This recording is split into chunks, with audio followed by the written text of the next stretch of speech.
বিশ্বনবীজি মুহাম্মদুর রাসূলুল্লাহ সাল্লাল্লাহু আলাইহি সাল্লাম তিনি বলেছেন 15টি পাপের কাছ থেকে তোমরা বিরত থাকো। এই 15টি পাপের কাছ থেকে তোমরা যদি বিরত না থাকো, আল্লাহ তাআলার পক্ষ থেকে আযাব আসবে, গজব অবশ্যই আসবে। আমার ভাইরা খেয়াল করুন, 15টি পাপের কাজ কি, একটা একটা করে আপনাদের সামনে আমি এই 15টি পাপের কাজগুলো তুলে ধরছি। আমার ভাইরা এক নাম্বার পাপের কাজ হলো গনিমতের মালকে নিজের মাল মনে করা, অর্থাৎ সরকারি মালকে নিজের মাল মনে করা, সরকারি সম্পত্তিকে নিজের সম্পত্তি মনে করা, সরকারি অর্থকে নিজের অর্থ মনে করা। আমার ভাইরা কথা বলুন তো দেখি, এরকম মানুষ আমাদের সমাজের ভিতরে আছে নাকি নাই? অহরহ আছে। 2 নাম্বার হলো আমানতের মাল নিজের মাল মনে করা। মনে করুন আপনি একজনকে 1000 টাকা 5000 টাকা দিয়েছেন, বলেছেন যে ভাই এই টাকাগুলো আপনি রেখে দেন। আমার ভাইরা তার কাছে আমানত দিলেন, একটা সময় এই টাকাগুলো অর্থগুলো আপনি তার কাছ থেকে চাইতে গেলেন, অস্বীকার করল। এই জন্য আমানতের মাল নিজের মাল মনে করবে যখন, আল্লাহ রাসূল বলেছেন পৃথিবীর জমিনে আযাব আর গজব আসবে তখন। আমার ভাইরা ব্যাখ্যা করব না। 3 নাম্বার হলো মানুষ যখন যাকাত আদায় করাকে জরিমানা মনে করবে। আমার ভাইরা বলুন তো দেখি, আমাদের এই বাংলাদেশে, আমাদের এই সমাজে নামাজের সংখ্যা বেশি নাকি যাকাত আদায় করার সংখ্যা বেশি? নামাজের সংখ্যা বেশি। একদিকে নামাজ পড়ছে আর একদিকে যাকাতকে অস্বীকার করছে। আল্লাহ তাআলা বলেন ওয়াকিমুস সালাতা ওয়া আতুজ যাকাতা ওয়া মা তুকদ্দিমু লিআনফুসিকুম মিন খায়রিন তাজিদুহু ইনদাল্লাহ। আল্লাহু আকবার বলেন। আমার ভাইরা এভাবে করে যেখানেই নামাজের আয়াত সেখানে যাকাতের আয়াত, যেখানে নামাজের কথা সেখানে যাকাতের কথা। আল্লাহ তাআলার নবী বলেছেন মানুষ যখন যাকাত আদায় করাকে জরিমানা মনে করবে, আমার আল্লাহ তাআলার পক্ষ থেকে গজব আসা শুরু করবে তখন। আমার ভাইরা 4 নম্বর হলো স্বামী স্ত্রীদের আসল ধরে থাকবে। আমাদের এই সমাজে অনেক স্বামী দেখা যায়, অনেক স্বামীকে দেখা যায় স্ত্রীর যা বলে তাই শুনে। স্ত্রী যদি হালাল বলে সেটাই হালাল, স্ত্রী যদি হারাম বলে তাও হারাম হয়ে যায়।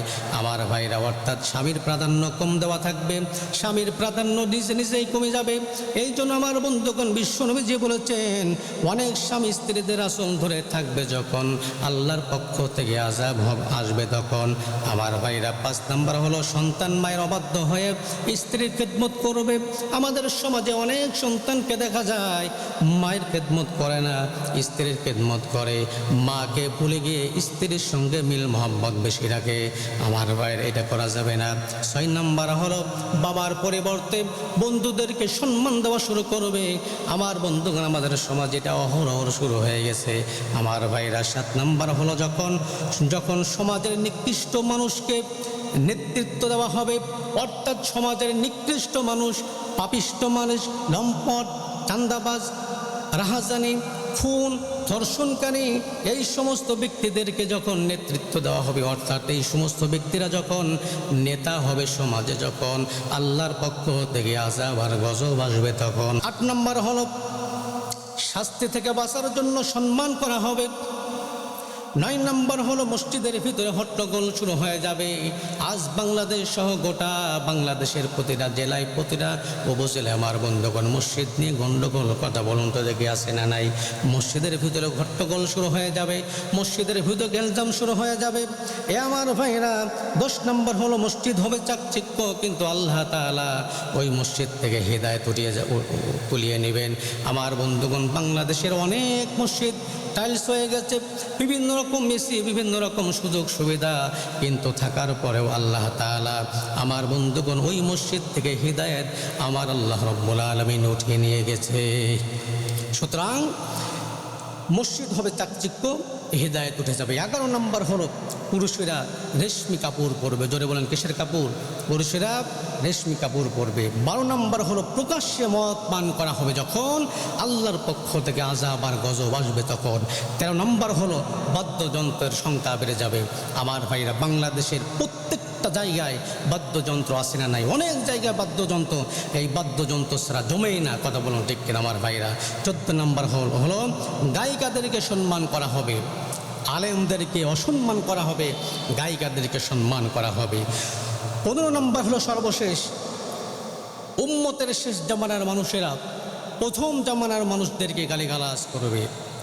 আমার বন্ধুগণ, এটা কিন্তু অলরেডি শুরু হয়ে গেছে। সাহাবা ইকরামদেরকে অনেক মানুষ গালিগালাজ করে, আম্মা জান আয়েশা রাদিয়াল্লাহু তাআলা আনহাকে অনেক মানুষ গালিগালাজ করে। আমার ভাইরা, বিশ্বনবীজি বলেছেন এই 15টা কাজ সমাজে কায়েম হয়ে যাবে যখন আল্লাহ তাআলার পক্ষ থেকে আযাব আর গজব আসবে তখন। আমার ভাইরা, আসুন এই 15টা কাজ থেকে আমরা সবাই বিরত থাকি। আল্লাহ তাআলা আমাদের সকলকে তৌফিক দান করুন।